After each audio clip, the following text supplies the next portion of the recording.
Hey guys, so today I'm going to be doing a which shoe for you comparison between two shoes, the two road shoes that I have owned from Mount to Coast. I first have the Mount to Coast R1 that I've owned for about a year and a half, and I have the Mount to Coast C1 that I got a month or so, a couple months ago, month and a half ago. So I wanted to do a comparison. The Mount to Coast R1 is their original race shoe. It has 35 millimeters of stack height in the heel, 27 in the forefoot, 8 millimeter drop. I always thought it felt a little less than that. It uses their light cell foam, which is a supercritical PIBA blend as I understand it. Very good long distance shoe. It breathes well, very comfortable underfoot. First run I did in it was just a 4-mile little test run. The second run I did in it was a 50-mile road run, and they felt great the whole time. I've since used it in other long races. I've got probably close to 250 miles in them, but I usually kind of set them aside for long races, so I don't use them all the time. I didn't want to wear them out. Anyway, it's been a little while since I've run in them, so I'm about to go for a little short reintroduction run just in the R1s, just so I remember what they feel like, because I've been running in the C1s quite a bit lately. And then I will put them both on my feet and do a comparison. The C1 is a more max stack height shoe. It is 42 in the heel, 36 in the forefoot for a 6 millimeter drop. It uses a dual density midsole. I just reviewed these on the channel, but it has a rubberized EVA on the bottom layer, and then it uses their circle cell foam, which is another supercritical foam. I used proprietary foam from Mount to Coast that is a pretty bouncy foam. Again, a nice breathable jacquard mesh upper. It uses the Tune Fit dual lacing system, just like the R1 did. Definitely a different feel. So I'm going to go, like I said, reacquaint myself with the R1, then run both of them, and then give you my comparison, kind of the different feels in the ride.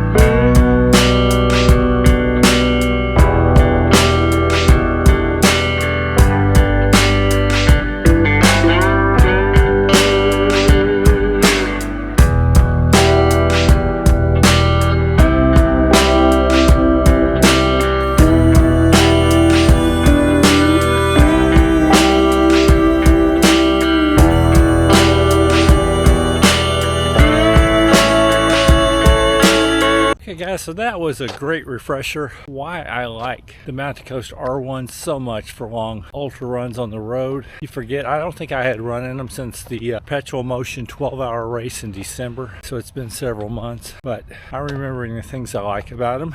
The landing feels soft, but there is definitely enough rebound in there that you don't get like lost squishing down in the foam. There's also enough response you can definitely pick up the pace, but it's not so bouncy that it's pushing you along, encouraging you to go faster. So you're also really comfortable running at a slower pace, which I think is great in an ultra marathon, because sometimes you don't need to be encouraged to go faster. So just a really comfortable shoe at a lot of paces. They're not very rockered, so it's not like rolling you through your stride to push you along or help you move faster. So you're pretty much putting your own work into it, but not in a bad way. I also like that there is some ground feel. They feel pretty nimble, and you can feel the ground some with that 27 millimeters in the forefoot. They are an 8 millimeter drop, but they definitely don't feel like an 8 millimeter drop to me. They feel like 6 or less. So I really enjoy the shoe. They've got the pretty wide toe box.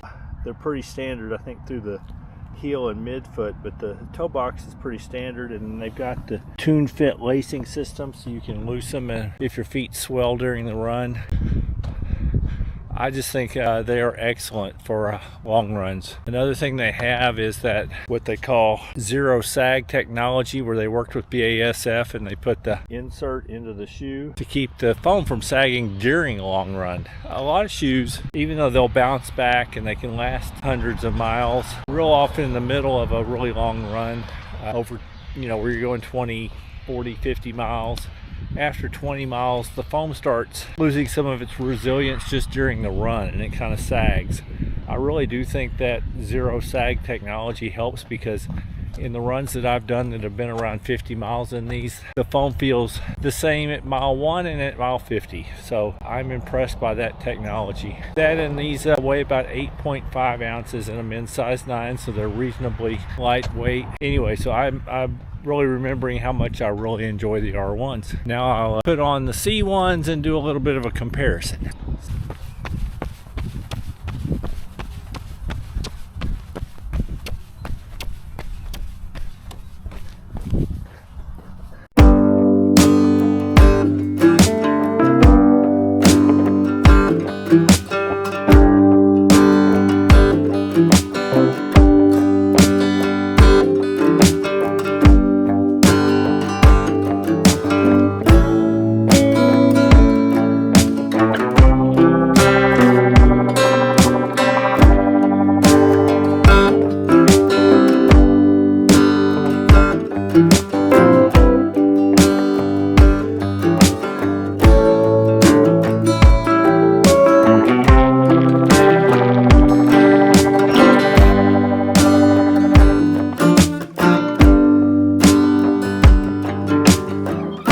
I think they're both very good for long distance road running, like ultras. However, there are definitely some differences when you have them next to each other. I can feel the ounce difference in the shoes.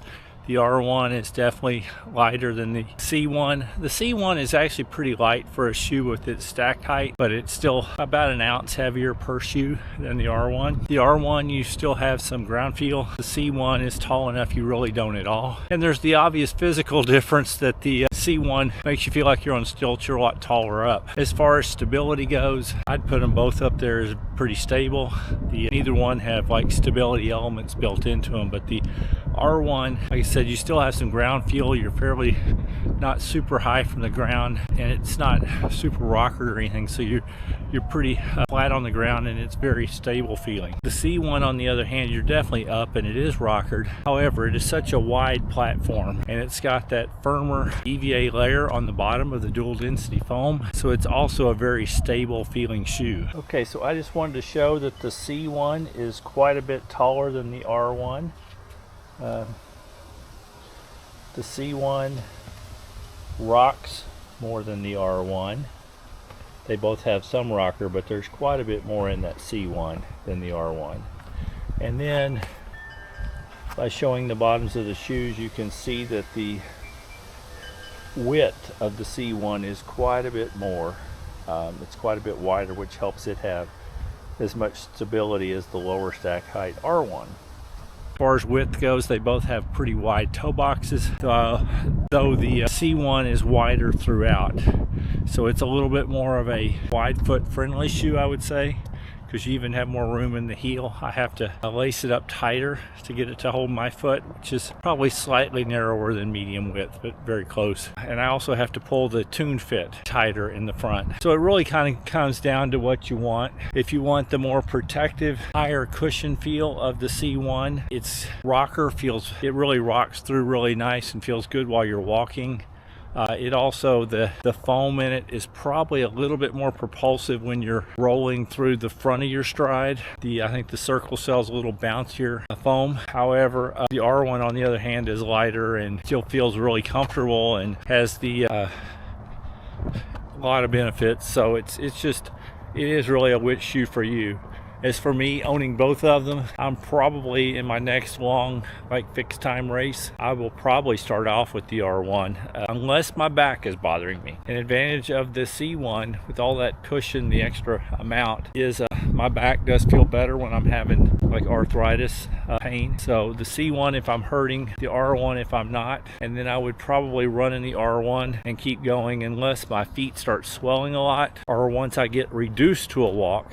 Once I'm really just only walking pretty much, I'm probably going to switch to the C1 because I like the way it rolls through the stride. I didn't talk about the other thing that's kind of really different when you put them on. The C1 feels firmer, and it's because of that rubberized EVA layer that's pretty thicken the heel. Not so much if you get up on your forefoot, but if you're hitting on your heel, it's definitely a firmer feeling shoe. Anyway, they both have their advantages and disadvantages. It's just whether up to you what you prefer. Anyway, if you enjoyed the video, please consider hitting the thumbs up, the like button. If you're interested in any more of my content, please consider subscribing to my channel. Just wanted to let you know I will have also a comparison before too long, within the next few weeks, on the C1 compared to the H1, the hybrid version. There's a lot to compare there as well.